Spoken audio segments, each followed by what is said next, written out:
সকাল 8টায় ভর্তি করেছিলাম নার্সিংহোমে ডেলিভারির জন্য, এবং 16,000 টাকা প্যাকেজ হয়েছিল। 16,000 টাকা প্যাকেজ হয়েছিল, ডেলিভারির জন্য ভর্তি করেছিলাম। 10টার সময় লেবার রুমে ঢুকে প্রায় 11:45টার সময় বের করছে। বের করে আমাদের জামাইকে ডেকে লেবার রুমে নিয়ে গিয়ে বলছে, জামাইকে ডেকে লেবার রুমে গিয়ে বলছে যে আমরা বাচ্চার ঘর কেড়ে তুলে দিয়েছি। জামাই বলছে যে আমরা তো বাচ্চা ঘর কাটার কথা বলিনি, আমাদের তো ডেলিভারি হওয়ার কথা ছিল, বাচ্চা শুধু তোলার কথা ছিল, তো বাচ্চা ঘর তো কাটার কথা বলিনি।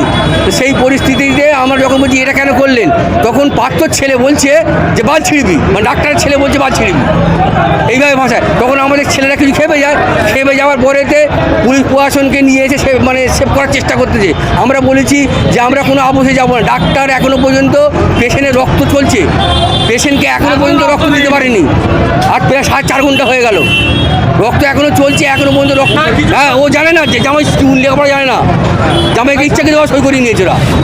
ওর নার্সিংহোমের ক্যান ছিল লাইসেন্স, প্রায় হয় নাকি? না প্রায় হয়, প্রায় লোকের সঙ্গে। এই কিছুদিন আগে 6 মাস আগে একজনকে 1.5 লাখ টাকা ফাইন দিয়েছে। থানায় প্রচুর কমপ্লেন আছে, এই জন্য বলছি ডাক্তারবাবুকে পুলিশ সেভ করছে আর কি, এই জন্য আমরা ছাড়বো না, এই লাইসেন্স ক্যান্সেল করতে হবে এবং আমরা কেস করবো। ঠিক আছে। একটা পেশেন্টের তার আগে সিজার ছিল, সেই পেশেন্টের নতুন করে সিজার হচ্ছিল, তো হওয়ার সময় আমরা দেখলাম যে ব্লিডিং প্লাসেন্টাটা বের করা যাচ্ছে না, প্লাসেন্টা একদম প্লাসেন্টা অ্যাক্টিটা বলে যেটা, প্লাসেন্টা একটা হয়ে আছে। আমরা অনেক চেষ্টা করলাম কিছুক্ষণ বের করার জন্য, বের করার পরে মানে কিছুটা বের হলো কিন্তু পুরোটা বের হলো না।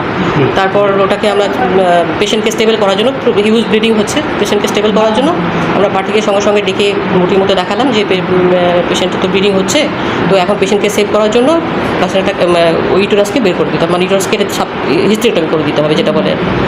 তো পেশেন্টকে কনসেন্ট নিলাম আমরা, পেশেন্টের রিটিন কনসেন্টও আছে, পেশেন্ট রিটিন কনসেন্ট দেওয়ার পরে আমরা সেটা করি। ঠিক আছে, করে আপাতত পেশেন্ট স্টেবল আছে। আপনাকে বলেছিল করতে? দেখুন, পেশেন্টের হাজব্যান্ড কনসেন্ট দিয়েছে, সই করা আছে। ঠিক আছে, এবার পেশেন্টের অবস্থা স্টেবল করার জন্য আমাকে বাধ্য হয়ে ওটা করতেই হবে, নাহলে পেশেন্ট ওটিতেই মারা যাবে। ঠিক আছে, সেই কন্ডিশনে পেশেন্ট পার্টিকে সব বলা হয় এবং দেখানো হয়, তো তারপরে আমি ওটা করতে বাধ্য হই। এবং তারপরে মোটামুটি এখন পেশেন্ট স্টেবল আছে, কিন্তু ব্লাডের দরকার আছে, ওনারা এখনও ব্লাড জোগাড় করে উঠতে পারেননি।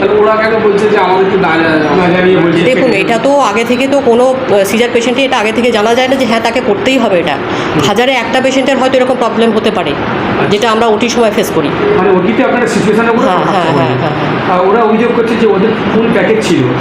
দেখুন, এই সমস্ত প্যাকেজের ব্যাপারে আমি কিছু জানি, এগুলো নার্সিং অথরিটি জানবে। আচ্ছা, এখন বেবি এবং পেশেন্ট কেমন আছে?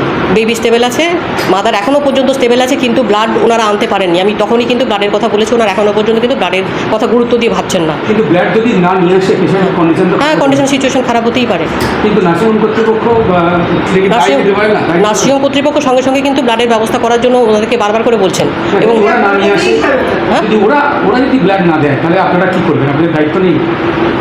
আমরা তো ব্লাডের ব্যবস্থা করার চেষ্টা করছি তো, তো কিন্তু পার্টিকে তো সেটাকে বলছে আমাদের সঙ্গে দুর্ব্যবহার করা হচ্ছে, আমার পেশেন্ট। এইগুলো আমার সঙ্গে আমার কোনো ব্যাপার না এটা, কেননা হ্যাঁ নাম ডক্টর অন্তরা দাস। অন্তরা দাস। আপনি কে? আমি ডক্টর, হ্যাঁ গাইনি সার্জন, অবস্টেট্রিশিয়ান গাইনোকোলজিস্ট।